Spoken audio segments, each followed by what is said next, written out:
तो कल के लेक्चर के अंदर हमने शुरू किया था जनरल क्लॉजेज एक्ट को, और इसमें हमने बेसिक इसका नीड पढ़ा था कि जनरल क्लॉजेज एक्ट क्यों है, क्या इसका पर्पस है।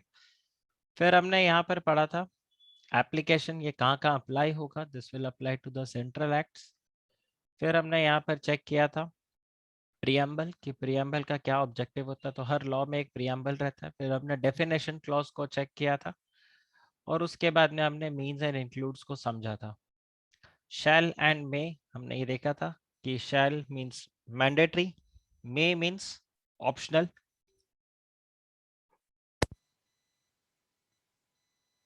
और फिर हमने ये भी देखा था कि कई जगह शैल को मे की तरह रीड किया जाता है और मे को शैल की तरह रीड किया जाता है। अब हम देखते हैं स्ट्रक्चर ऑफ द एक्ट। तो स्ट्रक्चर ऑफ द एक्ट में आप देखो, सबसे पहले आपके पास क्या आएगा, the first chapter is going to be the preamble. ठीक है, अब प्रियम्बल क्या होता है, प्रियम्बल बता रहा हूँ, प्रिलिमिनरी। प्रियम्बल तो आपका ऑब्जेक्टिव रहेगा, बट उसके बाद में आपको दिखेगा यहाँ पे प्रिलिमिनरी। प्रिलिमिनरी के अंदर आपके पास रहेगा शॉर्ट टाइटल इस एक्ट का, और यहाँ पर बताया हुआ this is called as the general clauses act. Short title is general clauses act. और प्रिलिमिनरी बेसिकली क्या है, this is the introductory part of any law. हर लॉ का ये इंट्रोडक्टरी पार्ट होता है। एक बार एक है ना, बहुत पहले मीम आया था मेरे पास, students while studying bare act chapter 1 के लिए उनका वो रिएक्शन होता है, वो नायक मूवी में नहीं था जो अनिल कपूर का डायलॉग होता है, सॉरी इंट्रोडक्शन के लिए टाइम नहीं है। रिमेंबर वो वाला सीन आपने देखा, जब वो एक दिन का सीएम बनता है तो डायलॉग आता है ना, सॉरी हेलो हाय इंट्रोडक्शन का टाइम नहीं है। तो students while reading bare act to chapter number 1, sorry introduction hello hi का टाइम नहीं है। ठीक है, ये ऐसा करते हैं, but it is very important. It is introductory part of the any law which generally contains, देखो चैप्टर 1 के अंदर हमेशा आपको तीन चीजें देखने को मिलेगी। एक होगा आपका शॉर्ट टाइटल, एक होगा एक्सटेंट, और एक हो जाएगा आपके लिए उसका कमेंसमेंट, और फिर होगा एप्लीकेशन। ये सब चीजें आपको हमेशा वहां पर मिलेगी, और इसके अलावा इसमें और कुछ भी नहीं रहता। ठीक है, और ये तीन चीजें, चार चीजें आपको हर समय मतलब ये दिखता रहेगा कि what is the short title, what is the extent. Short title basically this is जैसे जनरल क्लॉजेस एक्ट का short title, this will be called as general clauses act. Companies act short title generally वो act का नाम रहता है। फिर आप अगर देखोगे तो एक्सटेंड, तो आपने कई बार एक्ट्स में ऐसा देखा होगा, this extends to whole of India, this extends to whole of India except Jammu and Kashmir, this act is applicable here, this is applicable there। तो ये सारा सिनेरियो रहता है। जैसे अगर मैं आपको यहाँ पर फेमा एक्ट दिखाऊं, तो फेमा एक्ट में अगर आप देखोगे तो यहाँ पर क्या बताया हुआ है, this extends to whole of India. इसके अलावा आपको एक और पॉइंट मिलेगा, it shall apply to all the branches office agencies outside India which are owned by person resident in India. तो ये इंडिया के लिए तो रहेगा ही रहेगा, मतलब इंडिया में तो एप्लीकेबल होगा ही होगा। प्लस अगर कोई इंडिया की ओन्ड कंपनी है जिसका कोई फॉरेन में ब्रांच है, कोई ऑफिस है या कोई एजेंसी है, तो वो भी, उसके ऊपर भी फेमा एक्ट क्या होगा, एप्लीकेबल होगा। तो यही पॉइंट यहाँ पर आया हुआ है। फिर आता है कमेंसमेंट, कि ये एक्ट कब स्टार्ट होगा, this act will commence from 1। तो यहाँ पर बताया हुआ है this act shall come into force on such date as the central government may notify। तो कई जगह तो ऐसा लिखा रहता है, कई जगह रहता है कि इमीडिएटली जैसे ही ये एक्ट आया, मतलब जिस दिन ये ऑफिशियल गजट में नोटिफाई हुआ, उसी दिन से ये क्या हो जाएगा, आपके लिए एप्लीकेबल हो जाएगा। फिर कई बार आपको दिखता है वो थोड़ा आपको टाइम देता है, ट्रांजेक्शन का टाइम देता है। जैसे अगर मैं आपको यहाँ पे एक रेगुलेशन दिखाऊं जिसको बोलते हैं SAST regulation, take over regulation, right, just let me find that SAST regulation. हाँ, अगर आप ये रेगुलेशन को देखो, तो ये रेगुलेशन के अंदर क्या बताया हुआ है, देखो ये रेगुलेशन ऑफिशियल गजेट में कब प्रिंट हुआ, ऑफिशियल गजेट में देखो ये प्रिंट हो गया था 23 सितंबर को। और फिर यहाँ पर क्या बताया हुआ है, this regulation will come in force on 30th day from the date of their publication in the official gazette. ये देखो, या 30th day from the date of the publication in the official gazette. तो ये points आपको यहाँ पर हमेशा section 3 में, और फिर एप्लीकेशन में कि ये कहाँ कहाँ पर अप्लाई होता है। So this shall apply to direct and indirect acquisition of shares और वोटिंग राइट्स। और अगर आप फेमा के लिए देखोगे तो फेमा के लिए भी कुछ ऐसे लिखा हुआ रहेगा, this will be applicable to here this, right. तो ये हर एक्ट के अंदर आपको देखने को मिलेगा। फिर आता है डेफिनेशन क्लॉज। तो 3 sections of the general clauses act है। सेक्शन 3 का definition, section 4 application for the forgoing definition of the previous enactment, and 4A is application for the certain definitions of the Indian law. क्योंकि आपको पता है ये law अभी नहीं, पुराने वाले एक्ट से आ गया था, इसलिए यहाँ पर इसमें ये ट्रांजिशन का पॉइंट आपको मिलेगा। So there are 3 sections in the general clauses act जो कि बेसिकली डेफिनेशन को डील करता है। अब सेक्शन 3 के अंदर अगर आप देखो तो यहाँ पर बताया हुआ है कि ये जो डेफिनेशंस है ये एक्सप्लेनेटरी है, रेस्ट्रिक्टिव भी और एक्सटेंसिव भी है। So in this act and in all central act and rules made after the commencement of this act, anything, unless anything, or unless there is anything repugnant in the context or the subject, act का क्या मतलब होगा। तो देखो यहाँ पर बताया हुआ है what does the word act means. So act will always means an offense or it will mean a civil wrong and shall include a series of act and words which refers to the acts done either and extend to the illegal omissions also. तो यहाँ पर हम क्या बोलते हैं कि act का क्या मतलब होता है कि आपने कुछ एक्ट किया है, you have acted a crime. अरे आपने ऐसा सुना है, एक्ट ऑफ गॉड, ये भगवान की करतूत है, ठीक है एक्ट। तो एक्ट का क्या मतलब हो जाएगा, एक्ट का यहाँ पर मतलब हो जाएगा act refers to the offence और the civil wrong and shall include a series of act and words which refer to the acts done and also extends to the illegal omissions। तो ये सारे आपके यहाँ पर एक्ट्स हो गए। अब ध्यान रखना एग्जाम में ये डेफिनेशन आपको मिलेगा। देखो जैसे एग्जाम्पल होता है, इन illustration to section 36 of the Indian Penal Code, the act by which A causes Z's death consists of series of act, namely blows given him in beating up plus a series of illegal omissions, namely wrongfully and neglectfully refusing to supply him with food at proper times। तो series बहुत सारी चीजों को करके, जैसे कई बार आप वो देखते हो मनी एक्सट्रैक्ट किया जाता है, ठीक है, मनी आपसे एक्सट्रैक्ट किया जा रहा है, आपसे फाइन किया, मतलब वो आजकल नहीं आता कि ऑनलाइन आपसे फ्रॉड किया जा रहा है, तो वहां पर सीरीज ऑफ फ्रॉड, ठीक है, बार बार आपसे थोड़ा थोड़ा करके फ्रॉड किया जा रहा है, वो चीज आता है। So an act required to be done cannot necessarily mean a positive act only, but may also include an act which is precluded from doing the decree।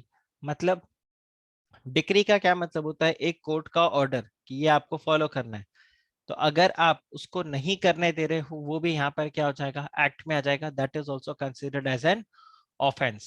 Now this definition is based on section 32 and section 33 of the Indian Penal Code and it applies to the civil wrongs as well as the crimes। एक तो ध्यान रखना, एक word आता है जिसको हम बोलते हैं टॉट, ठीक है, टॉट, टॉट का मतलब होता है सिविल रॉन्ग। मैंने आपकी गाड़ी का शीशा फोड़ दिया तो I have committed a taught, मैंने सिविल रॉन्ग किया है, मैंने क्रिमिनल रॉन्ग नहीं किया। मैंने आपको, आपके ऊपर सिलेमोन भाई की तरह गाड़ी चला दी, तो ये क्या हो गया, ये बन गया क्रिमिनल। अरे आया आपको समझ में। तो ये पॉइंट आपको ध्यान रखना है, यहाँ पर एक्ट जो है this applies to both civil as well as criminal. Act includes the illegal omission but it does not include the omissions which is not illegal. तो ध्यान रखो, ये पॉइंट ध्यान रखना है, act includes the illegal omissions. तो जो आपके इलीगल ओमिशंस है वो सब यहाँ पर आपके इंक्लूड होंगे, बट जो इलीगल नहीं है वो यहाँ पर नहीं आएगा, बिकॉज एक्ट में अगर आप सीधा सीधा देखो तो act itself includes what, it includes the offences. तो अगर कोई चीज इलीगल नहीं है तो वो ऑफेंस नहीं है, तो यहाँ पर भी वो काउंट नहीं होगा। और एक चीज और ध्यान रखना है कि एक्ट सिर्फ एक सिंगल एक्ट नहीं हो सकता, it can be a series of act also. Next आता है आपके पास एफिडेविट। एफिडेविट का क्या मतलब होता है? Affidavit is to affirm and declare, right? आप अफर्म कर रहे हो। अफर्म करने का क्या मतलब होता है? आप अग्री कर रहे हो, आप उसको अलाउ कर रहे हो, आप हामी भर रहे हो। It is affirmation and also the declaration in case the person by law allowed him to affirm or declare instead of swearing in। मतलब एक होता है आप जाके ओथ लेते हो, आप कसम खाते हो, और आप यहाँ पर कसम नहीं खा रहे, आप एक एफिडेविट दे रहे हो। और एफिडेविट में आप बेसिकली अफर्म कर रहे हो जो भी बातें उस एफिडेविट में लिखी है, उसके लिए आप क्या करते हो? आप अग्री करते हो उन सब में जो कुछ भी लिखा हुआ है, और उसको डिक्लेयर आप कर देते हो। तो एक तरीका तो ये है। दूसरा तरीका क्या है कसम खा क्या करना? तो एफिडेविट के अंदर दो इंपॉर्टेंट चीजें आपको देखने को मिलेगी। एक आपको मिलेगा यहाँ पे एफर्मेशन एंड डिक्लेरेशन, एंड दूसरा it is instead of swearing. आप ओथ नहीं ले रहे हो, आप खाली क्या कर रहे हो? एक पेपर पे अफर्म कर रहे हो। अफर्म कर रहे हो मतलब आप कुछ चीजों के ऊपर यहाँ पे अग्री कर रहे हो। आप बताओ, is this clear? Is this clear? Affidavit clear हुआ? Right. And this definition is inclusive in nature. The affidavit shall include affirmations and declaration. So this definition does not define affidavit. However, we can understand from the term from the general parlance that affidavit is what? Affidavit is a written statement confirmed by a oath or affirmation for use as evidence in the court or before the authority। तो जरूरी है वो affidavit proper कुछ इस तरीके से paper में हो? Answer is yes. देखो, पेपर के अंदर होना चाहिए, वो राइटिंग में होना चाहिए। और आप यहाँ पे एफिडेविट का यूज क्या है? एफिडेविट का यूज है कि आप उसको एज ओथ या एज एफर्मेशन अग्री करवाते हुए एज एविडेंस उसको आप कोर्ट में पेश कर सकोगे या किसी अथॉरिटी के सामने पेश कर सकोगे। सपोज धवल बोलता है सर मुझे सेबी से एक शो कॉज नोटिस आया है, मैं नहीं जाऊंगा, मेरी जगह आप चले जाओ। तो यहाँ पर धवल को क्या करना पड़ेगा? धवल एक एफिडेविट देगा। तो क्या मुझे बताओ वो सेबी के आगे कसम खाएगा कि मैं कसम खाता हूँ मेरी जगह आनंद सर आएंगे? नहीं। वो यहाँ पर क्या कर रहा है? एक पेपर पे अग्री कर रहा है, ठीक है, एक अफर्मेशन नोट दे रहा है और बोल रहा है कि मेरी जगह सीएस आनंद कनकानी मेरे बिहाफ पे केस को लड़ेंगे। और वो डिक्लेयर भी कर रहा है कि ये this is to the world at large, कि जो भी फिर वहां पे आनंद बोल रहा है वो बोल रहा है, शब्द मेरे हैं। मतलब वो इस तरीके से होता है, मैं अग्री करता हूँ what ever he does. So that's how. अगर सपोज करो मैंने केस उल्टा कर दिया, कुछ भी 19-20 हो गया, तो फिर बाद में धवल ये नहीं बोल सकता अरे मैंने किधर बोला था, मैंने तो इसको अलाउ, मतलब बेसिकली ठीक है मैंने अलाउ किया था बट मैं अग्री नहीं करता हूँ। तो यहाँ पर द वर्ड एफर्मेशन आ जाता है कि आपने अग्री किया था कि आपके बिहाफ पे आनंद किनकानी आएगा और जो वो बोलेगा वो यहाँ पर सही होगा। फिर आप देखिए आपके पास थर्ड आता है सेंट्रल एक्ट। तो सेंट्रल एक्ट ऑलरेडी हमने कल देख लिया था। वो एक्ट जो बेचारा कॉन्स्टिट्यूशन से पहले पास हो गया था, ठीक है, बाय द पार्लियामेंट, और कॉन्स्टिट्यूशन बनने के बाद में भी या फिर गवर्नर जनरल अपने इस कैपेसिटी में पास ऑन करता है। तो ये रहता है। Now what is central government? Central government again before the commencement of constitution governor general in the council, और आफ्टर द कॉन्स्टिट्यूशन तो जो भी आपका यहाँ पर सेंट्रल गवर्नमेंट फॉर्म होता है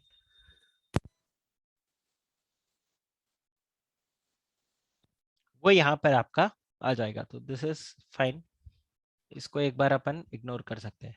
ये बहुत इंपॉर्टेंट है कमेंसमेंट। देखो, commencement definition is very very important, कि ये जो पर्टिकुलर लॉ है या कोई भी पर्टिकुलर लॉ है वो कब कमेंस हो रहा है, कब कैसे आ रहा है। सो commencement used with reference to an act or a regulation shall mean the day on which the act or regulation comes into the force। यहाँ पर आप देखो जैसे इधर दिया हुआ है, this regulation shall come into force on the 30th day। come into force on the 30th day, तो ये आ गया commencement। गाइस ये आया समझ में? ये आया समझ में? तो कमेंसमेंट का क्या मतलब होता है कि ये लॉ कब से कमेंस हुआ है। देखो, हालांकि ये लॉ आपने पढ़ा नहीं है, बट आपको एक सिंपल एग्जांपल मैं यहाँ पे देता हूँ। देखो, टेक ओवर रेगुलेशन था एक 1997, और फिर आया टेक ओवर रेगुलेशन जिसको हम SAST रेगुलेशन भी बोलते हैं, substantial acquisition of shares and take over regulation. ठीक है, ये रेगुलेशन आया। अब इस रेगुलेशन के अंदर आप देखो 1997 रेगुलेशन, और फिर आया 2011 रेगुलेशन। 97 रेगुलेशन में यह था कि अगर किसी इंसान ने किसी कंपनी का 15% शेयर्स अक्वायर किया, तो फिर उसको ऑफर करना पड़ेगा to all the other share holders for 20% open offer. उसको 20% का ऑफर देना पड़ेगा। मतलब अगर किसी कंपनी में मैं 14.99% शेयर्स को अक्वायर करके बैठा हूं, there is no problem. But अगर मैं किसी कंपनी के अंदर 15% को टच कर दिया, तो मुझे क्या करना पड़ेगा, 20% का ऑफर मैंडेटरीली देना पड़ेगा। ठीक है, ये कंपल्सरीली मेरे को ऑफर देना पड़ेगा। ये आ रहा है आपको समझ में गाइस? ये पॉइंट आया समझ में? अब अगर आप 2011 वाले रेगुलेशन को देखो, तो इसमें कुछ चेंज हुआ था। ये जो 15 था, इसको कर दिया 25%। ठीक है, और ये जो कंपलसरी ऑफर 20% का था, इसका ऑफर साइज कर दिया 26%। ठीक है, अब चेक दिस रेगुलेशन। ये रेगुलेशन कब आ गया पिक्चर में? ये रेगुलेशन आ गया पिक्चर में 23 सितंबर 2011। ठीक है, तो आप देखो, ये है आपके पास 23 सितंबर 2011, और ये कमेंट्स हो रहा है यहां से 30 डे। तो आंसर हो गया 22/10/2012। हाँ या ना? ये देखो ना, यहाँ पर लिखा है ना, this will come in to force on 30th day from the date of their publication. So what is the date of publication? This is the date of publication, और यहां से ये हो गया 30th डे। आप बताओ, ये क्लियर हुआ? ये क्लियर हुआ? अच्छा, अब मैं आपको बोलता हूं, सपोज 1 अक्टूबर,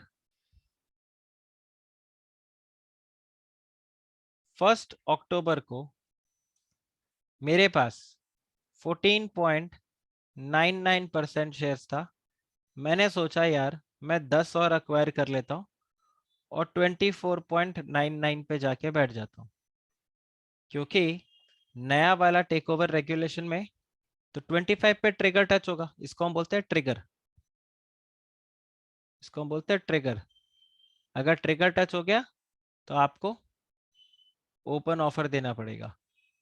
तो मेरा ट्रिगर 25 पे टच हो गया, तो मुझे 26 का ओपन ऑफर देना पड़ेगा। लेकिन मैं तो कहां पर बैठूंगा, 24.99 पे, कि अभी मेरा 24 पॉइंट। क्या इस केस में मुझे यहां पर ओपन ऑफर देने का जरूरत है या नहीं? Will I give the open offer, yes or no? Answer is yes, I will give the open offer. Can I से कि नहीं यार, टेक ओवर रेगुलेशन तो आ गया नया वाला, ये देखो 23 सितंबर को नया वाला टेक ओवर रेगुलेशन आ गया, तो अब तो 25, आज से ही 25% एप्लीकेबल हो जाए। क्या मैं ऐसा बोल सकता हूँ? क्या मैं ऐसा बोल सकता हूँ? Answer is no. Why? Because भले ही ये आ गया हो, बट क्या ये 23 तारीख को नोटिफाई हुआ? 23 सितंबर को नहीं।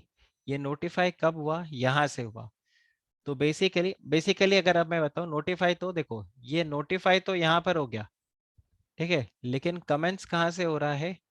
यहाँ से हो रहा है। और जब से कमेंट्स होगा, तब से ये एप्लीकेबल होगा। तो मतलब इवन दो 23 सितंबर को टेक ओवर रेगुलेशन 2011 आ गया, बट फिर भी चलेगा क्या? अभी भी 97 वाला रेगुलेशन चलेगा। Guys, does this make sense? Does this make sense to all of you? ये समझा? Right, so that's how the commencement plays a very very important role. So coming into force or entry into the force, that is called as commencement, refers to the process by which the regulation, legislation, regulation, treaties and other legal instrument come to have the legal force and effect. So a law cannot be said to be in force unless it is brought into operation by the legislative enactment or by the exercise of the authority by a delegate empowered to bring it into operation. तो ये important है. So the theory of a statute being in operation in a constitutional sense, though it is not in the operation, has not validity. तो ध्यान रखना, if it is not in operation, if it is not in operation, then it has got no validity. जैसे यहाँ पे it has got not in operation, तो it has got no validity even though वो नया वाला regulation notify हो गया है. आया समझ में बच्चा लोग? ये समझ में आया? Right, okay. अब देखिए नेक्स्ट, आप यहाँ पर देखो डॉक्यूमेंट. तो डॉक्यूमेंट कुछ भी हो सकता है इट, बट क्या रहेगा? रिटर्न में रहेगा. So document shall include any matter which is written, expressed, or described upon any substance by means of letters, figures, or marks, or by more than one of those means which are intended to be used, or which may be used for the purpose or recording that matter. आप बताइए, is this clear?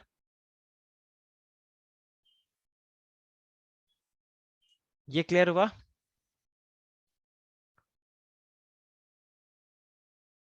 Okay, ये देखिए, ये रहा आपके पास document. तो document का आपको पूरा डायग्राम बना के दिया. फिर आप देखिए 10, the document includes any substance और a matter which is expressed, written और which is expressed by means of letters, figures for recording that matter. तो जैसे आपका book, file, painting, inscription and even computer files, ये भी क्या है? Document है. ध्यान रखना, कंप्यूटर फाइल्स भी क्या है? डॉक्यूमेंट है. फिर आता है इनैक्टमेंट.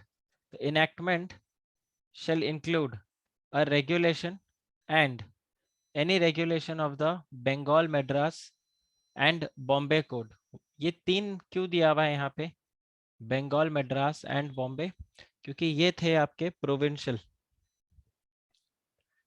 ठीक है, तो वहां पर so basically enactment would include, यहाँ पर अब आप देखो, enactment would include any act which is made by the union of the parliament, right, and is defined to include any provision of the act which would apply to a case where not only the entire act is repealed but also where the provisions of the act is repealed.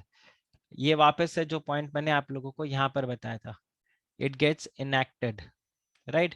Enactment कहाँ से होगा? ये देखो, ये यहाँ से commence होगा, यहाँ से ये एप्लीकेबिलिटी रहेगा. तो ये वाला पॉइंट आता है. So rules and regulations are nothing but a species of regulation legislation, and the legislator, instead of enacting the same itself, delegates the power to some other person. जैसे कि आप classic example low, ministry of corporate affair in case of companies act.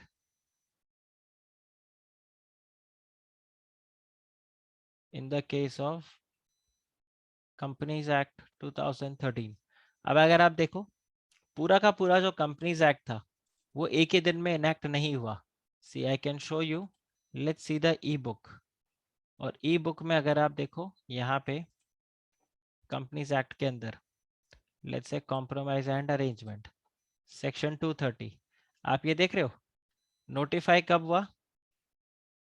7/12/2016 को. और effective कब से हुआ है? 5/15/12/2016। क्या ये दिख रहा है आपको? अरे ये देखिए, क्या ये समझ में आ रहा है आपको? Does this make sense? Effective कौन से डेट से हो रहा है, ये आपको देखना होगा। तो ये पॉइंट आपके पास इधर आ जाता है, तो वो इसको डेलीगेट कर दिया जाता है। So whatever is enacted by the delegated by the delegate of the statute is also called as enactment. फिर आ जाता है फाइनेंशियल ईयर। तो फाइनेंशियल ईयर जो कि स्टार्ट होता है 1 अप्रैल से, और कई जगह जो फाइनेंशियल ईयर है वो स्टार्ट होता है आपके जनवरी से, और कैलेंडर ईयर होगा which starts with the first day of January। बस ये तो बहुत ही सिंपल है। Calendar year starts from the first day of January and the financial year is the one which starts from the first day of April। Next आपके पास definition है good faith का। अब good faith का क्या मतलब होता है? देखो, जब आप किसी चीज को गुड फेथ को बोलते हो, तो आपने क्या किया है? It has been done honestly and there has been no negligence, right, whether the done of negligently done और नॉट। मतलब आपने जानबूझ के कुछ भी नहीं किया, इंटेंशनली आपने कुछ भी नहीं किया, तो इसको हम क्या बोलते हैं? Good faith. ठीक है, तो गुड फेथ में अगर कभी सपोज करो गड़बड़ हो जाए, तो आप वहां पर क्या बोलोगे कि यहाँ पर आप जानबूझ के नेग्लिजेंट नहीं थे। ठीक है, आप जानबूझ के नेग्लिजेंट नहीं थे। अगर आप जानबूझ के नेग्लिजेंट थे, फिर आपने गुड फेथ में काम नहीं किया। So the question of good faith under the general clauses act is one of the fact it has to be determined। अब देखो, what is good faith, whether it has been done honestly or not, this will again depend on a case to case basis। So it is to determine with reference of the fact of the case and circumstances of each case that anything which is done, right, anything done with due care and attention which is not malified is presumed to be in good faith। malified का क्या मतलब होता है? malified का मतलब होता है with the bad intention। Okay, malified means with bad intention। Okay, for example, an authority is not acting honestly where it had a suspicion that there was something wrong and it did not make further inquiries। मतलब क्या थे वो? Negligent थे। आज की date में अगर आप देखो, मिनिस्ट्री ऑफ कॉर्पोरेट अफेयर्स का पोर्टल, इनकम टैक्स का पोर्टल, ठीक है, जीएसटी का पोर्टल, इसके लिए जितने भी practising chartered accountants company secretaries है, वो सब क्या बोल रहे हैं? वो सब बोल रहे हैं कि आप लोग, ministry of finance good faith में काम नहीं कर रहा। क्यों गुड फेथ में काम नहीं कर रहा? क्योंकि बहुत सारी चीजें ऐसे हैं जो यहाँ पर टेक्निकली प्रॉब्लम चल रहा है इनके वेबसाइट पे, एंड ये टेक्निकल प्रॉब्लम्स नहीं चलना चाहिए, ये ठीक हो जाना चाहिए, बट ये अभी तक ठीक वहां पर नहीं हुआ है। देखिए, the term good faith has been defined differently in the different enactments, though so the this definition of good faith do not apply to that enactment which contains a special definition। ये मैंने आपको already कल बता दिया था कि अगर किसी पर्टिकुलर एक्ट के अंदर वहां पर अपना खुद का कोई डेफिनेशन दिया हुआ है,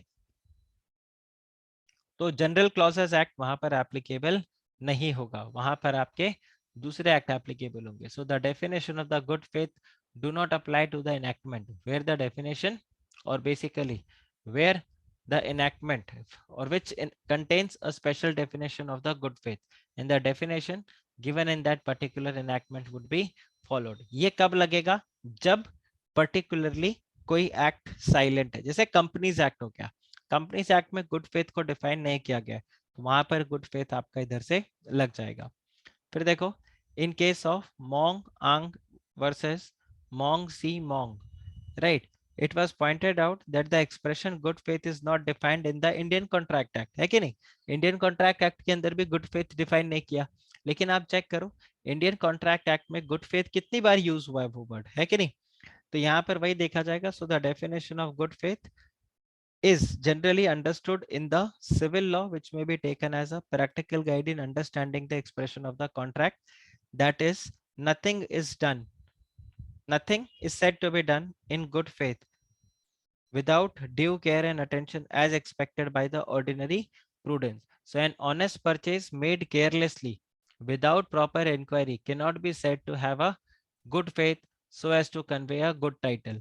Remember, हम वहां पर कैवियट एम्प्टर का भी प्रोविजन पढ़ते थे, राइट? कैवियट एम्प्टर के प्रोविजन में क्या था? यही तो था कि उसमें आप गुड फेथ में नहीं बोल सकते, मतलब आपकी ये जिम्मेदारी थी, आपके पास मौका था कि आप चेक कर सको क्या गड़बड़ है क्या गड़बड़ नहीं है, और आपने ऐसा नहीं किया, ठीक है? आप नेग्लिजेंट रहे और आपको सामान खराब मिला। अब आप बोलते हो सेलर आपकी गलती है। रिमेंबर, मैं हमेशा एक कोल्ड ड्रिंक के बॉटल का एग्जाम्पल देता था कि कोल्ड ड्रिंक के बॉटल का सील टूटा हुआ है और आपने आके क्या बिहेव किया कि यार ये कोल्ड ड्रिंक का बॉटल का जो सील टूटा हुआ है, 2 घंटे बाद आप आके शॉपकीपर को बोल रहे हो या जो कैंटीन वाला है उसको बोल रहे हो, तो आप वहां पर क्या बोलोगे कि भाई आपने गुड फेथ में नहीं खरीदा, ये आपकी बेवकूफी थी, this is not called as good faith. यहाँ आपको नेग्लिजेंट, आप नेग्लिजेंट थे। So good faith should not be confused with the negligent behavior. Does this make sense? Does this make sense? या तो ये यहाँ पर ध्यान रखना। सो इवन तो आपने एक ऑनेस्ट परचेज किया, so an honest purchase made carelessly without making proper inquiries cannot be said to have made in a good faith so as to convey a good title. आया? Next आ गया government.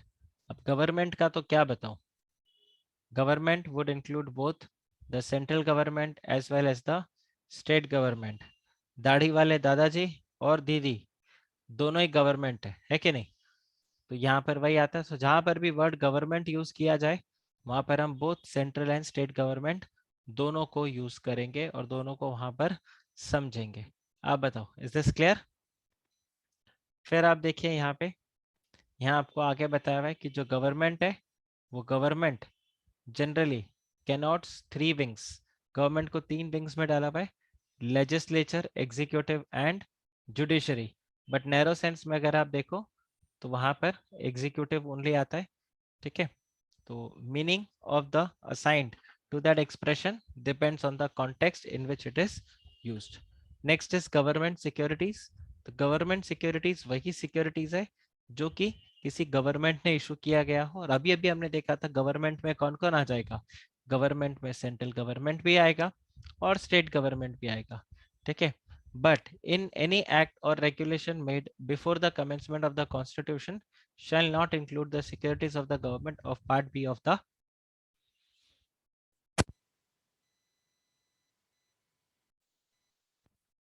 part B of the state। तो ये आपका रहने दो, आप बस खाली इतना ध्यान रखो, government securities includes the central government securities as well as the state government securities. Next आपके पास है इमूवेबल प्रॉपर्टी। तो इमूवेबल प्रॉपर्टी के अंदर क्या आ गया?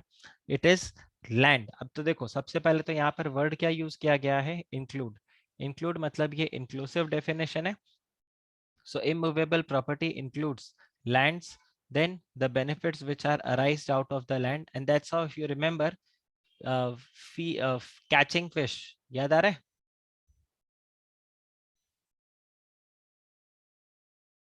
Right to fishing, things which are attached to the earth and permanently which are fastened, and it's an inclusive definition, so it includes the 4 elements as of now।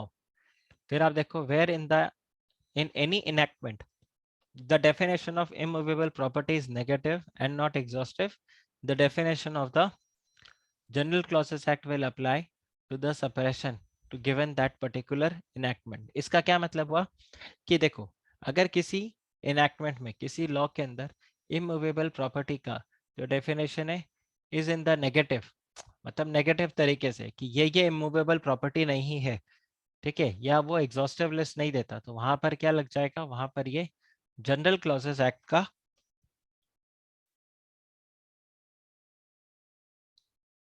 Definition वहां पर आ जाएगा।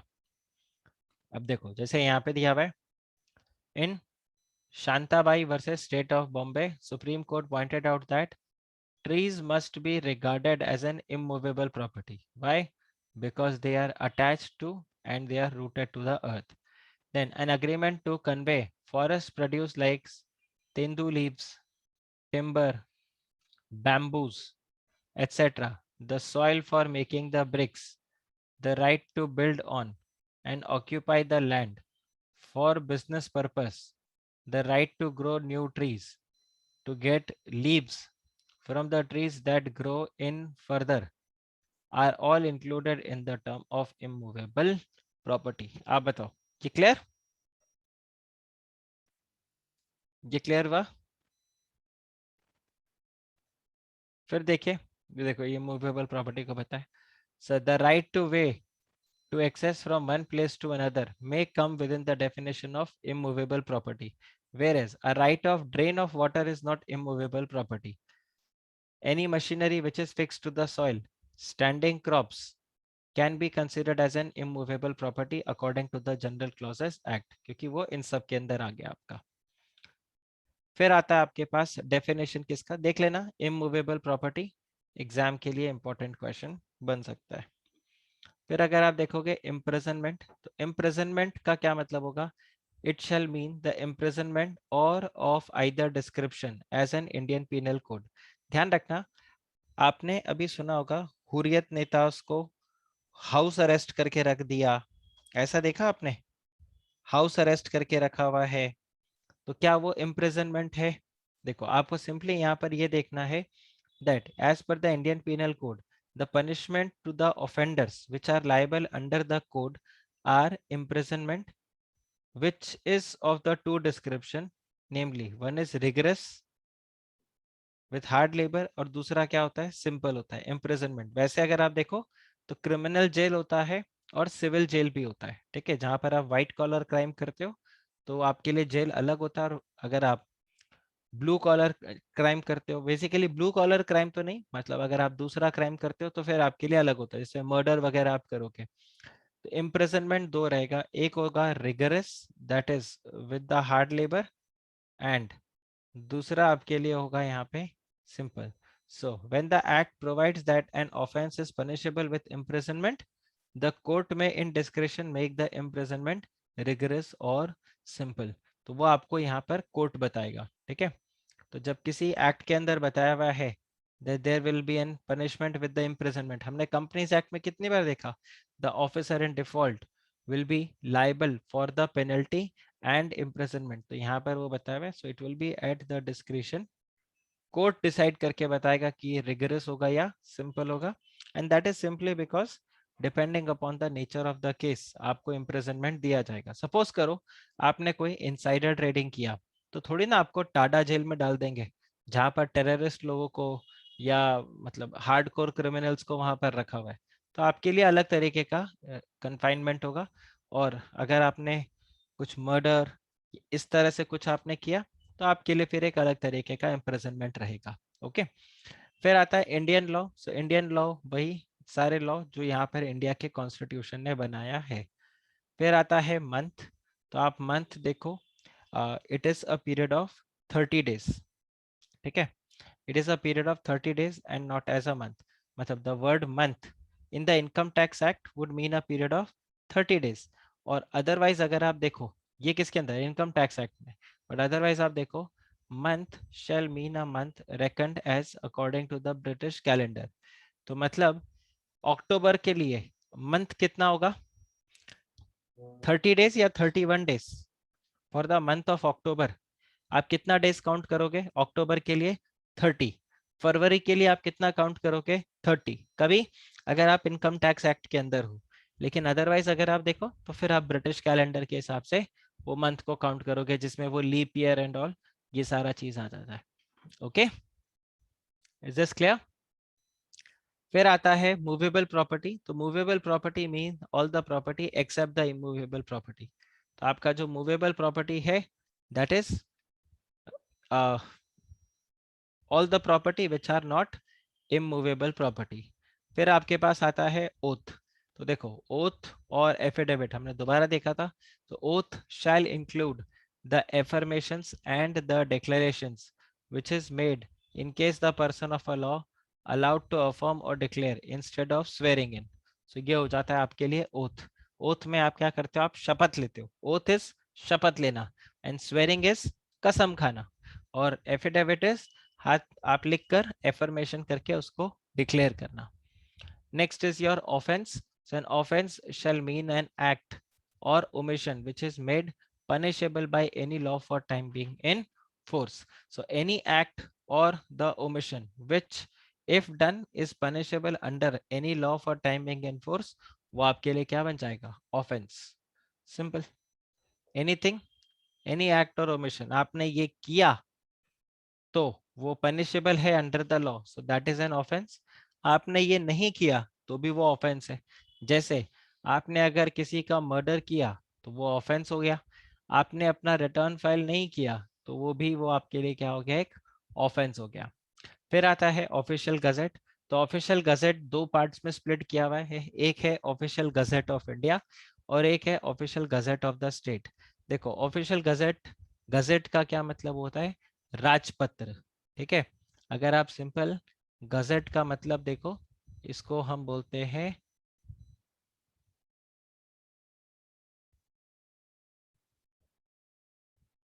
राजपत्र, ठीक है। तो एक होगा भारत का राजपत्र और एक होगा राज्य का राजपत्र, ठीक है। तो कोई भी अगर महाराष्ट्र में बाहर से आएगा उसको आरटीपीसीआर करवाना पड़ेगा। ये कहाँ पर छपा होगा, ये कानून कहाँ पर छपा होगा, ये राज्य के राजपत्र में छपा होगा। लेकिन कोई भी इंसान इंडिया में आएगा उसको ऐसा कुछ करना होगा, वो क्या रहेगा, वो देश के राजपत्र में छपा होगा, मतलब भारत के राजपत्र में छपा होगा। और अदरवाइज अगर आप देखो तो जो हमारे सेंट्रल लेजिस्लेशन है, जितने भी सेंट्रल एक्ट्स हैं, वो सब कहाँ पर प्रिंट होते हैं, they are printed in the official gazette of India. और जितने भी स्टेट के एक्ट्स होते हैं, those are printed in the official gazette of the state. Does this make sense, does this make sense, right?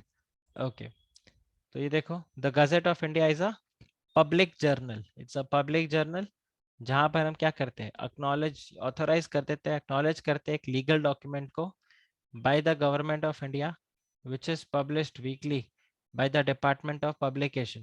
ये ध्यान रख लेना, एमसीक्यू क्वेश्चन बन जाए।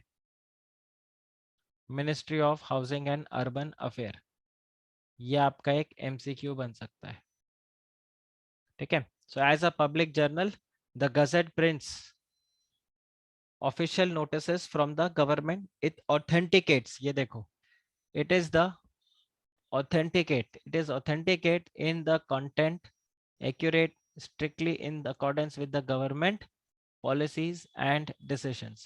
So the gazettes are printed by the government of India press। ये भी आपके लिए क्या बन जाएगा, एक एमसीक्यू क्वेश्चन बन सकता है, ठीक है।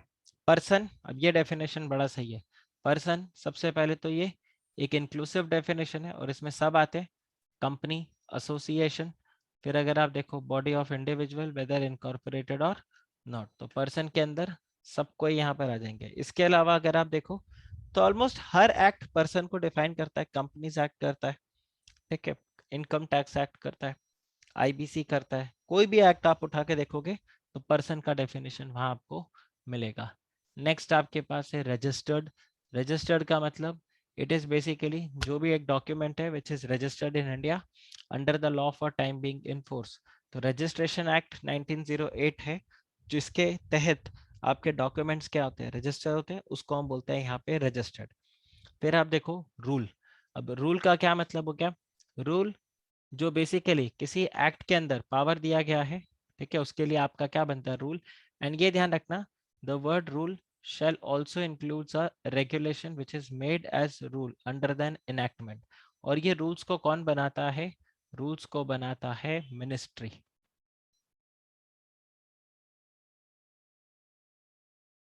ये रूल्स को कौन बनाएगा, these rules are made by the ministry। Next आप देखिए शेड्यूल। तो schedule shall mean a schedule to the act or regulation in which the word occurs. तो जो भी आपका यहाँ पे रहता है, तो हर एक्ट के अंदर हमने सीएसआर में देखा था शेड्यूल नंबर 7, तो schedule will mean the schedule to the act. ठीक है। फिर आता है आपके पास सेक्शन, तो section will mean section of the act. ठीक है। और सब सेक्शन बेसिकली जो सेक्शन के अंदर का पॉइंट होता है उसको हम बोलते हैं सब सेक्शन। स्वेर, स्वेर का क्या मतलब हो गया? Swear with a grammatical variation and cognate expressions shall include affirming and declaring in case of a person by the law allowed to affirm or declare instead of swearing। तो आप वहां पर क्या करते हो? आप अगेन अग्री कर रहे हो किसी चीज को, तो स्वेयर, एफिडेविट, ये सब आपके क्या हो गए? सब देखो सेम है, ये देखो। So the term affidavit, oath and swear have the same definition in the act. And anything which is in writing, तो राइटिंग के अंदर वो प्रिंटिंग हो सकता है, लिथोग्राफी, फोटोग्राफी, और any other mode of representation और reproducing words in the visible form. मैंने आपको कुछ बोला, क्या आप उसको विजिबल फॉर्म में लिख सकते हो, बता सकते हो कि ऐसा है? मैं कई बार कई चीजें आपको बोलता हूँ ये इंपॉर्टेंट है, क्या वो राइटिंग फॉर्म में होता है? आंसर इज यस, क्योंकि मैं वहां पर साइड में इंपॉर्टेंट बना देता हूँ, स्टार मार्क बना देता हूँ। ठीक है, तो वो इंपॉर्टेंट हो जाता है।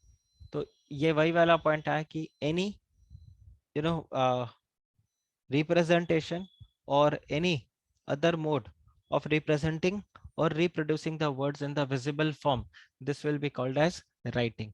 और फिर आता है आपके पास year, तो year will be as per the British calendar। ये पॉइंट्स आपके पास है डेफिनेशंस। आप मुझे बताओ, क्या जनरल क्लॉजेस एक्ट के डेफिनेशंस आपको क्लियर हुए या नहीं? ये डेफिनेशंस आपको क्लियर हुए कि नहीं? कई बार इसके ऊपर क्वेश्चन आपको देखने को मिल जाएगा। ठीक है। अब देखो सेक्शन 5, मैं बीच के सेक्शंस को एक बार स्किप कर रहा हूँ। अब आप ये देखो सेक्शन नंबर 5। अब सेक्शन नंबर 5 में अगर आप देखोगे, this is very very important, इसके ऊपर हो सकता है एग्जाम क्वेश्चन आपको देखने को मिल जाए, तो ये PYQ के लिए भी मैं आपको लिख कर देता हूँ। अब देखो, ये बात कर रहे हैं coming into operation of enactment, तो ये जो हमने बात किया था ना, ये वाला पॉइंट इसका। अच्छा, आप मुझे बताओ, मैं आपको एक और एक्ट उठा के यहाँ पे देता हूँ। लेट्स से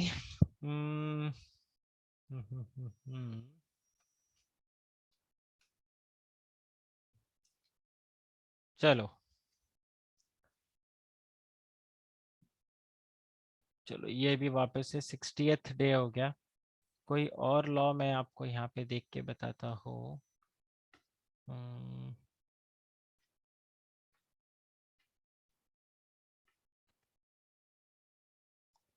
ये देखो, they shall come into force on the date of publication in the official gazette. अब ये ऑफिशियल गजेट में कब आया? 9th December 1996। और यहाँ पे बता रहे they shall come into force on the date of their publication in the official gazette. अब कई बार इसमें मिसमैच होता है कि वो पब्लिश होता है 9 तारीख को, लेकिन यहाँ पर लिखा जाता है 10 तारीख। कई बार यहाँ पर लिखा जाता है 10 तारीख पर पब्लिश हो जाता है 9 तारीख को।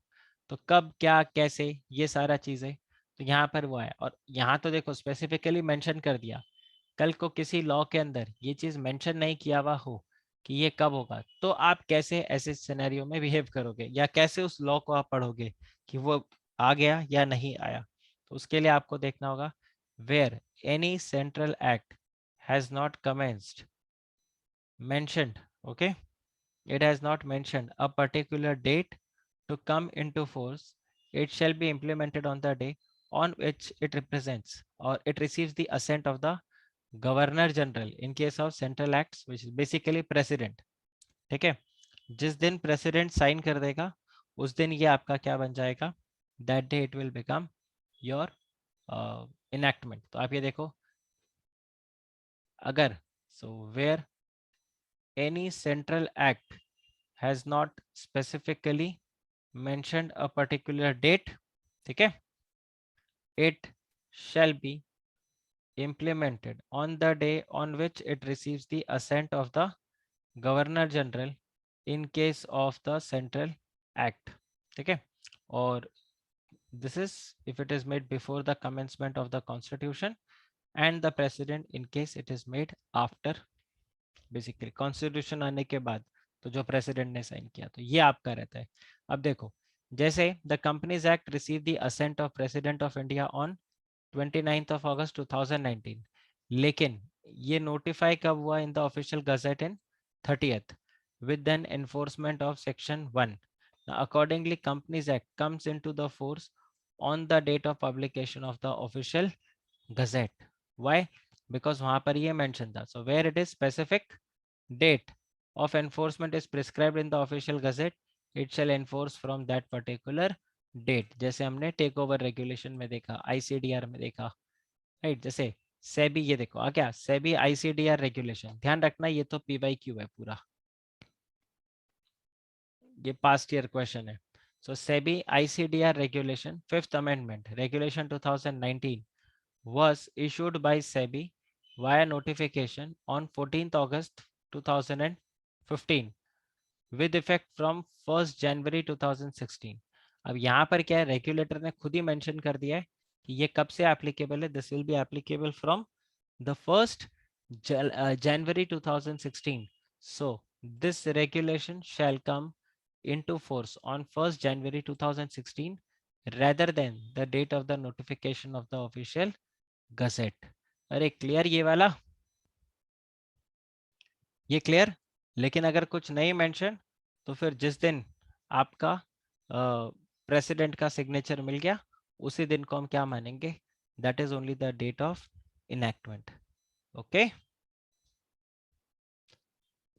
देखो, the Supreme Court in AK Roy versus the Union of India observed that where an act empowers the government to bring any of the provisions into the operation on any day which it deems fit, no court can issue a mandamus with a view to compel the government to bring the same operational on a particular date। क्यों? क्योंकि law के अंदर itself ही वहां पर एक अलग से उनका डेट यहाँ पे गिवन है।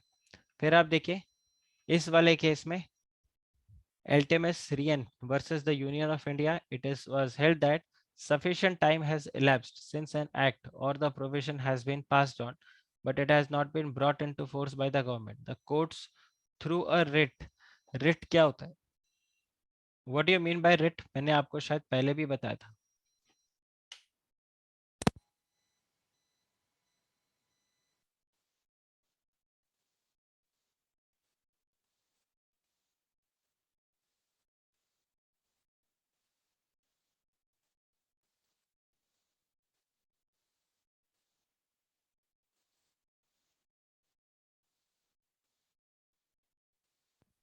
रिट क्या होता है?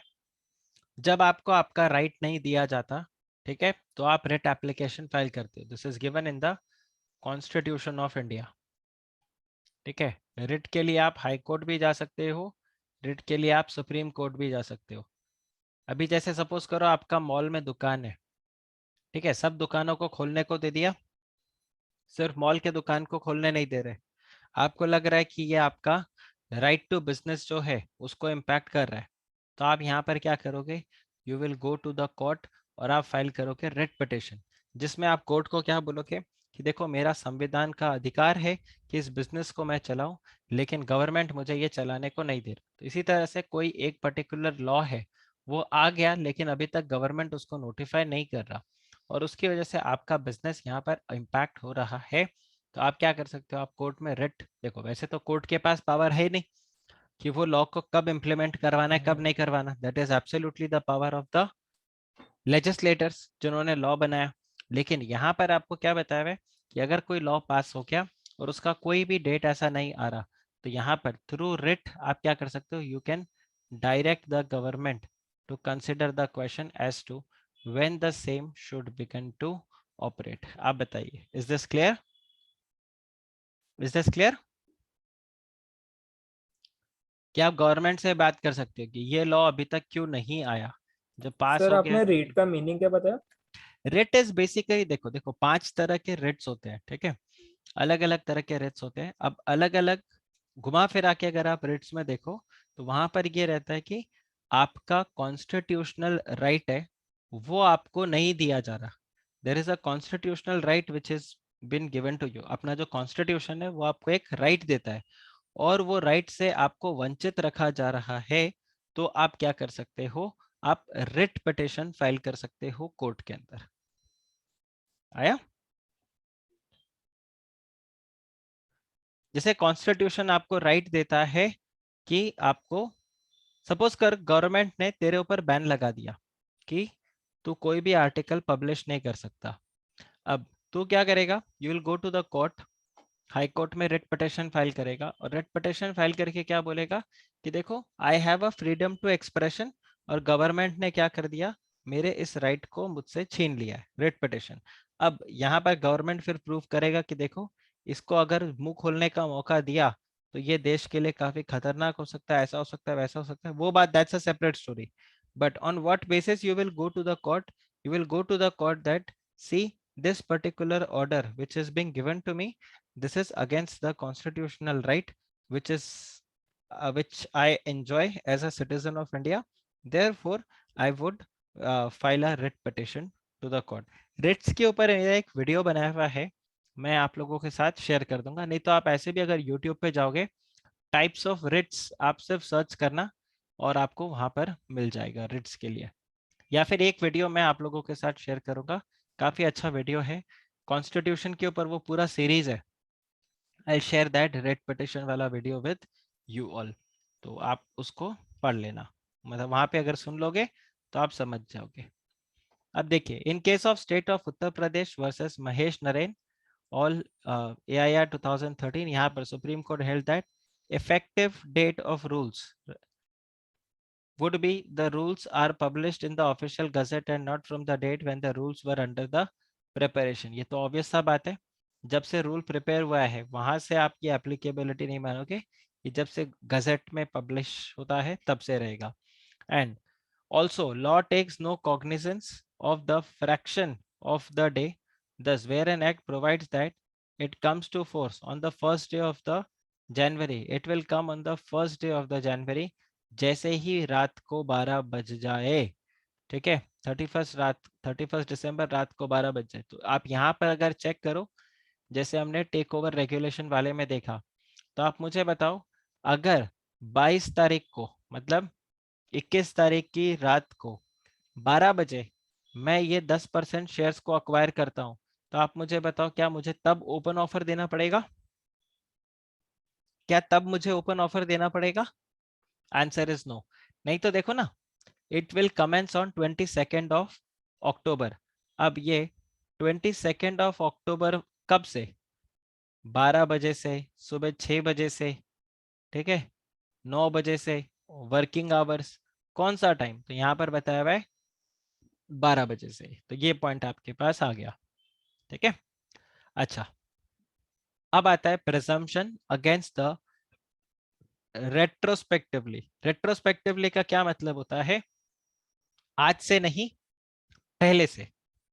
रेट्रोस्पेक्टिव मतलब आज से नहीं, दो ये लॉ आज आ रहा है पर आपके ऊपर ये आज से एप्लीकेबल नहीं होगा, ये आज से पहले से एप्लीकेबल होगा, with effect from a previous date. So retrospectively मतलब with effect from a previous date.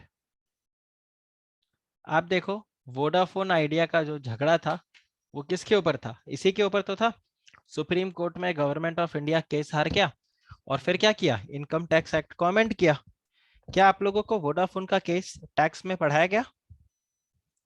Intermediate level में क्या आप लोगों को वोडाफोन का केस समझाया गया था? What had happened in case of Vodafone case? नहीं। ओके, तो कहीं ना कहीं आपको फाइनल में वोडाफोन का केस पक्का पढ़ाया जाएगा। Same thing happened with green India also, वहां पर भी उन्होंने गलत तरीके से टैक्स लगाए, रेट्रोस्पेक्टिवली टैक्स लगा दिया। ठीक है, एक होता है प्रोस्पेक्टिवली, एक होता है रेट्रोस्पेक्टिवली। देखो, प्रोस्पेक्टिवली का क्या मतलब हो गया?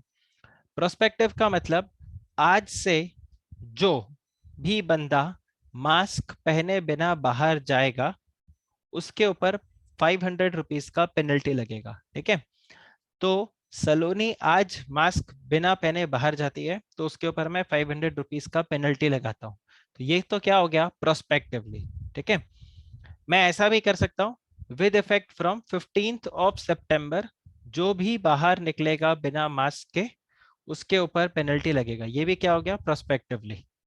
लेकिन आज तारीख है 8 सितंबर, ठीक है, और मैं यहाँ पे क्या कर रहा हूं, एक लॉ पास कर रहा हूं और बोल रहा हूं विद इफेक्ट फ्रॉम 1 सितंबर, जो भी इंसान बिना मास्क के बाहर गया था उसके ऊपर 500 रुपए का पेनल्टी लगाओ।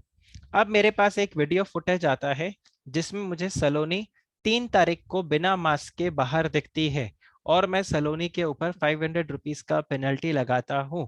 तो आप क्या बोलोगे, सर ये तो आपने रेट्रोस्पेक्टिवली पेनल्टी चार्ज कर दिया। क्या आप रेट्रोस्पेक्टिव और प्रोस्पेक्टिव को समझ सकते हो? क्या आप रेट्रोस्पेक्टिव और प्रोस्पेक्टिव को समझ सकते हो? तो वोडाफोन वाले केस में क्या हुआ था, सिनेरियो यही था कि जो गवर्नमेंट ऑफ इंडिया है उन्होंने टैक्स चार्ज किया वोडाफोन के ऊपर एक पर्टिकुलर ट्रांजैक्शन पे। अब वो जो ट्रांजैक्शन था वो उस समय टैक्सेबल था ही नहीं, तो गवर्नमेंट बोल रही थी नहीं ये टैक्सेबल है, वोडाफोन बोला है नहीं ये टैक्सेबल नहीं है। सेम सिनेरियो क्रेन इंडिया के साथ हुआ, राइट। पहले वोडाफोन का डिस्कस करते हैं कि ये एक पर्टिकुलर टैक्स लगना था, तो बेसिकली वो कैपिटल गेन टैक्स था। क्या वो कैपिटल गेन टैक्स लगना चाहिए था या नहीं लगना चाहिए था, इसके ऊपर पूरा झगड़ा चल रहा था। तो वोडाफोन बोला नहीं लगना चाहिए, डिपार्टमेंट बोला हाँ ये टैक्स लगना चाहिए। अब क्योंकि अमाउंट काफी बड़ा था तो दोनों ने गैम्बल खेला। गवर्नमेंट बोले कि अगर ठीक है केस जीत गए तो अच्छा खासा अमाउंट आएगा, और वोडाफोन बोला कि यार इतना बड़ा अमाउंट है, मजाक थोड़ी ना है, हम डिफेंड करेंगे इसको, वी आर वेरी कॉन्फिडेंट। तो ये झगड़ते झगड़ते आईटैट, फिर बॉम्बे हाई कोर्ट और सुप्रीम कोर्ट में गए। और सुप्रीम कोर्ट में लास्ट में क्या हुआ, सुप्रीम कोर्ट में ये एनालाइज किया गया और जजेस ने बोला कि नहीं यार, ये पूरे ट्रांजैक्शन के ऊपर कैपिटल गेन टैक्स नहीं लगता। सो मामला सेटल हो गया। इसका मतलब वोडाफोन को कोई भी टैक्स गवर्नमेंट ऑफ इंडिया को पे नहीं करना है। ये सिनेरियो बैठ गया था। फिर हमारे ex finance minister and our ex president late Shri Pranab Mukherjee, उन्होंने लॉ को किया चेंज और उन्होंने इनकम टैक्स एक्ट को अमेंड किया और बोला ये जो ट्रांजैक्शन है वोडाफोन वाला, ये ट्रांजैक्शन टैक्सेबल है और ये टैक्सेबल है from retrospective effect, with effect from the day when the income tax act of India came into existence. तो अब जैसे ही आपने इसको 1961 से इंप्लीमेंट कर दिया तो अब तो वोडाफोन भी लपेटे में आ गया ना, ये सर नो। अब वोडाफोन को भी यहाँ पे टैक्स देना पड़ेगा। अब इस तरह से करके गवर्नमेंट ऑफ इंडिया ने फिर वोडाफोन को बोला चलो कोई बात नहीं, आपने बोला था कि ये गवर्नमेंट, ये इनकम टैक्स एक्ट के अंदर कहाँ लिखा है कि ये टैक्सेबल नहीं है, ये मतलब ये कहाँ लिखा है कि ये टैक्सेबल है। और हम झगड़ते हुए सुप्रीम कोर्ट तक भी गए थे और आप केस जीत गए। लेकिन अब तो हमने लॉ को चेंज कर दिया है और लॉ को चेंज करके इसको कर दिया है हमने रेट्रोस्पेक्टिवली। अब अगर आप झगड़ते झगड़ते सुप्रीम कोर्ट भी जाओगे तो भी आप कुछ नहीं कर सकते, क्योंकि लॉ में लिखा है कि ये टैक्स आपसे लिया जा सकता है। अरे समझ में आया? और इसकी वजह से गवर्नमेंट ऑफ इंडिया को, गवर्नमेंट, हाँ बिल्कुल, तो ऐसे जितने भी सारे ट्रांजैक्शंस थे सबके ऊपर टैक्स लग जाएगा। और इसी की वजह से गवर्नमेंट ऑफ इंडिया को बहुत ज्यादा क्रिटिसाइज किया गया और ये बोला गया कि इंडिया में इन्वेस्टमेंट का माहौल गवर्नमेंट बनाना चाहता भी है या नहीं। बिकॉज अगर आप इस तरह से पुराने ट्रांजैक्शन के ऊपर रेट्रोस्पेक्टिव टैक्स लेके अगर आप आ जाओगे, ये तो लिटरल में गवर्नमेंट ऑफ इंडिया के ईगो पे आ गया था कि हमसे, हमें वोडाफोन से पैसा वसूल के रहना है, ठीक है। तो बेसिकली अगर आप इस तरह से रेट्रोस्पेक्टिव टैक्स लगा के लोगों से पैसे ऐंठोगे तो ऑब्वियस सा बात है कि यहाँ पर people will not be happy. No one is going to come and invest in India if you are going to have retro। और अभी रिसेंट में भी एक आर्टिकल आया था कि अब ये रेट्रोस्पेक्टिव वाला जो काम धंधा है ये सब हम खत्म करते हैं।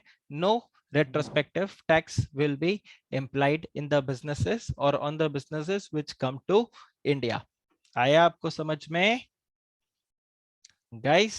ये क्लियर हुआ? अब यहां पर आपसे बात किया जा रहा है कि प्रिजम्पशन अगेन द रेट्रोस्पेक्टिवली। तो क्या ये रेट्रोस्पेक्टिवली लग सकता है या नहीं? तो इसके लिए क्या बताया हुआ है?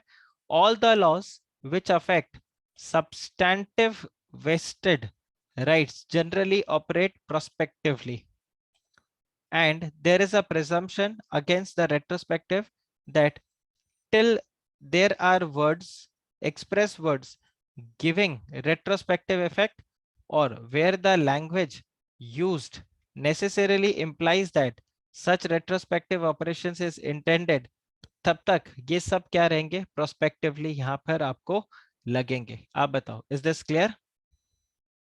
Is this clear? तो कोई भी एक पर्टिकुलर लॉ है जो कि रेट्रोस्पेक्टिवली लग सकता है या नहीं लग सकता, तो उसको हम कहां से पता करेंगे? That has to be checked from the language of that particular statute. आप बताइए, आप बताइए, ये क्लियर हुआ?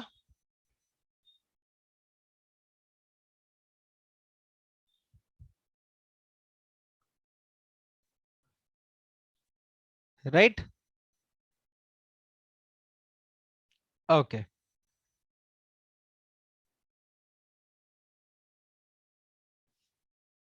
फिर देखिए, आ जाता है effect of repeal, section number 6। Exam perspective ये भी आपके लिए इंपॉर्टेंट है।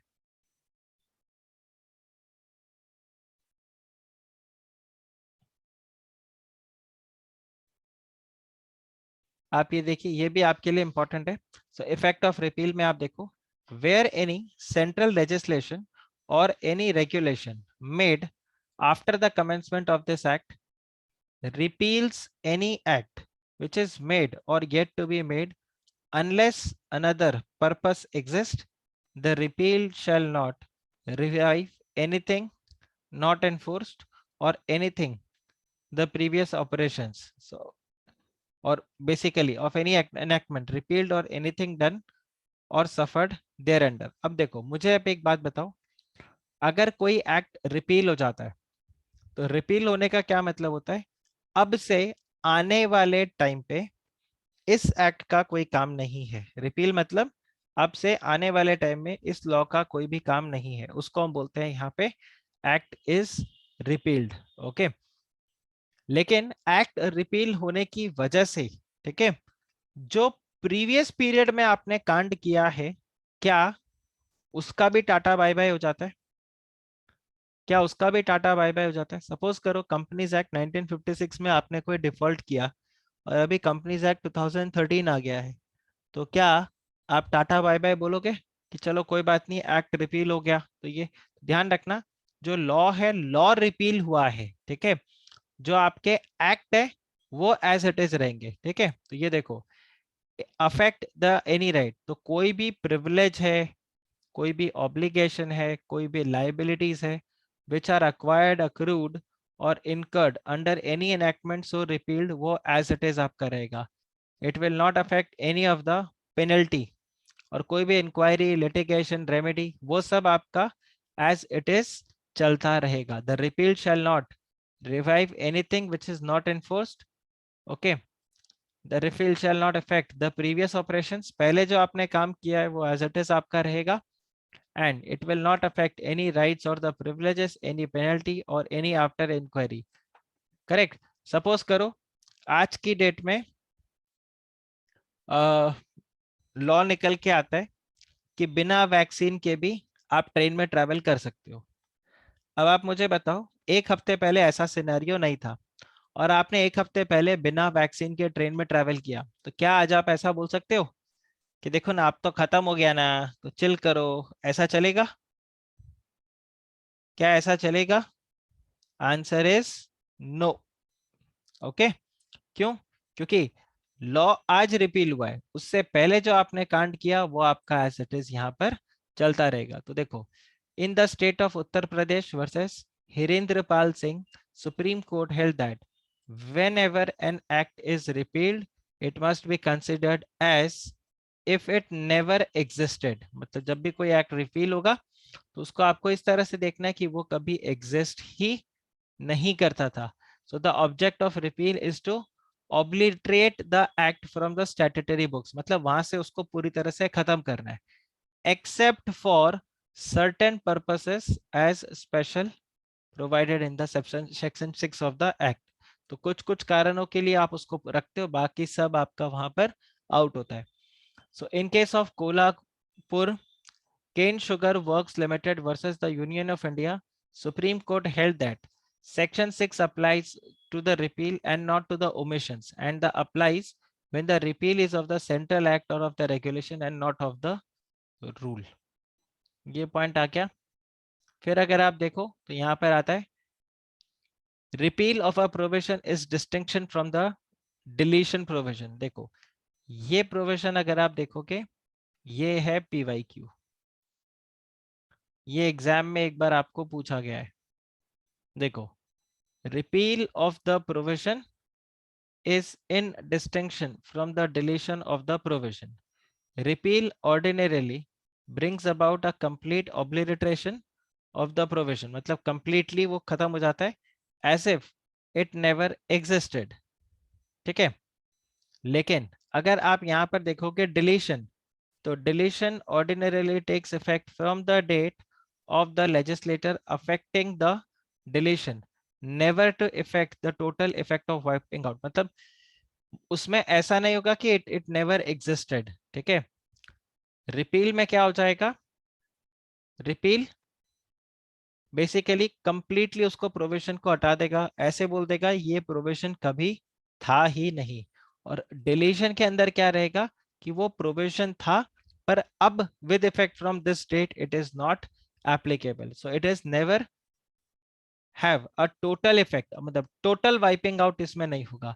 Repeal total wiping out, deletion is not total wiping out. आप बताओ ये क्लियर हुआ,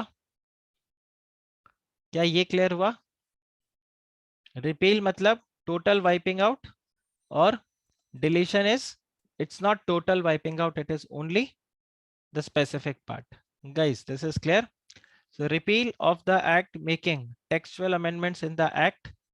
ठीक है, तो यहाँ पर आता है where any central act or regulation made after the commencement of this act is repealed, any enactment by which the text of any central act or regulation was amended by the express omission, insertion or substitution of any manner, then unless a different intention appears, the repeal shall not affect the continuance of such an amendment made by the enactment so repealed in operation of the time of such repeal। तो जब आप कुछ भी ऐसा जैसा amendment करते हो तो पुराने वाला चीज जो रहता है वो आपका काम चलते रहता है, वो इसको इम्पैक्ट नहीं करता। रिवाइवल ऑफ द रिपील्ड इनैक्टमेंट्स, तो अगर कोई पर्टिकुलर इनैक्टमेंट आपको आपने रिवाइव करना है तो आप उसको वापस से रिवाइव कर सकते हो। In case of central act regulation made after the commencement of this act, it is necessary for the purpose of reviving either fully और पार्टली एनी इनैक्टमेंट, तो वो यहाँ पर हो सकता है, it has to be provided. So this section applies to all section all central acts, जो कि यहाँ पर इधर आया, राइट। फिर आ जाता है construction of the repealed enactments. अब देखो construction of the repealed enactments, okay, यहां से हम लोग नेक्स्ट लेक्चर में बैठते हैं, यहां से हम लोग नेक्स्ट लेक्चर में बैठ के कवर करेंगे। ओके,